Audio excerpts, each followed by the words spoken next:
In a peaceful village surrounded by green hills and a sparkling river lived a 12-year-old boy named Arjun. He was known for his cheerful smile and kind heart. His father was a carpenter, and his mother was a schoolteacher. Although the family was not rich, they believed that hard work, honesty, and kindness were the greatest treasures. Every morning, Arjun crossed an old wooden bridge to reach his school. The bridge was narrow and shaky. Whenever someone walked across it, the wood creaked loudly. The villagers often complained about it, but everyone was too busy to repair it. One rainy season, the river became wild. The water rose higher every day, and the old bridge became even more dangerous. One afternoon, as Arjun returned home from school, he noticed that one of the wooden planks had cracked. A person who did not know about it could easily fall into the rushing river. Arjun quickly gathered a few branches and placed them around the broken spot as a warning. He also tied a red cloth to a stick so people could see the danger from far away. An old farmer came walking toward the bridge. "Thank you, my boy," the farmer said. "Without your warning, I might have stepped on the broken plank." That evening, Arjun told the village head about the damaged bridge. The head nodded and said, "We'll repair it soon." But soon turned into several days. Each morning before school, Arjun checked the bridge. If the warning branches had washed away, he replaced them.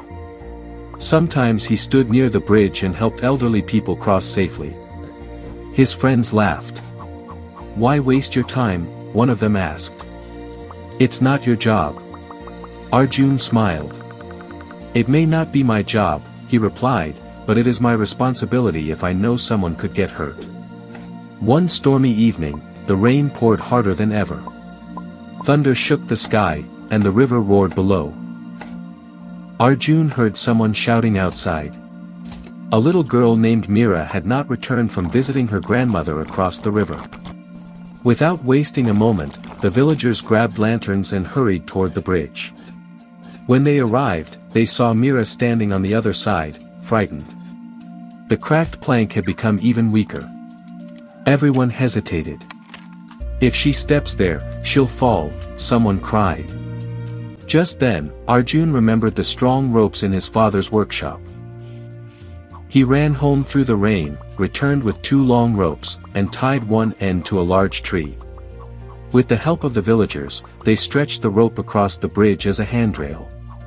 Slowly, step by step, Mira held the rope and crossed safely. Everyone cheered as she reached the other side. The next morning, the village head gathered everyone in the town square. "I have learned an important lesson," he said. "We kept saying we would repair the bridge tomorrow, but tomorrow almost became too late." The villagers worked together that very day. Carpenters brought fresh wood. Blacksmiths made strong nails. Farmers see. The clockmakers promise. In a quiet town nestled between rolling hills lived an old clockmaker named Hari. His little shop was filled with clocks of every shape and size. Some were tall grandfather clocks, some were tiny pocket watches, and others had beautiful wooden carvings of birds and flowers. Every hour, the shop echoed with the cheerful sound of ticking and chiming. Hari was known as the finest clockmaker in the region. People traveled from distant villages to have their clocks repaired.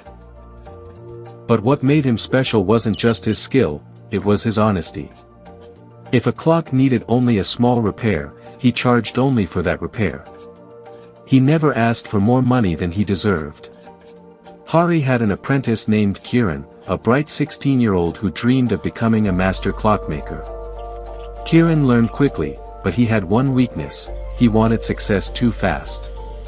One afternoon, a wealthy merchant entered the shop carrying an old pocket watch. "My grandfather gave me this watch," the merchant said. "It has stopped working. Can you fix it?" Hari carefully examined the watch with a small magnifying glass. "It only needs a tiny spring," he said. "Come back tomorrow." The merchant thanked him and left. As soon as the door closed, Kiran whispered, "Master, that man is very rich. We could tell him the whole watch must be rebuilt. He would never know. Hari looked at Kiran with kind but serious eyes. If we earn money through dishonesty, he said, we lose something much more valuable than coins. The next day, Hari replaced the tiny spring, polished the watch, and returned it to the merchant. How much do I owe you? Asked the merchant. Only enough to cover the spring and the work, Hari replied. The merchant smiled, paid the amount, and left happily. Weeks passed. One morning, the mayor announced that the town clock in the square had stopped. It had guided farmers, shopkeepers, and schoolchildren for nearly 100 years. Without it, everyone was confused about the time. The mayor invited every clockmaker in the region to repair it. Many experts arrived with shiny tools and impressive speeches. They examined the giant clock and demanded large sums of money before even beginning. Hari quietly climbed the tower and studied the mechanism. It isn't badly damaged, he said. A single worn gear is causing the problem. Within a few hours, the great clock began ticking again. The crowd cheered as the bells rang across the town. The mayor was delighted. Your skill is remarkable, he said. Tell me your price. Hari gave a fair amount, far less than the others had requested. The mayor was surprised. Why so little? Hari smiled. A fair day's work deserves fair pay. Standing nearby, Kiran watched everything. That evening, the merchant whose pocket watch Hari had repaired returned to the shop. I've been looking for an honest person, he said. I own a factory that makes clocks, and I need someone to lead it. Many people have tail.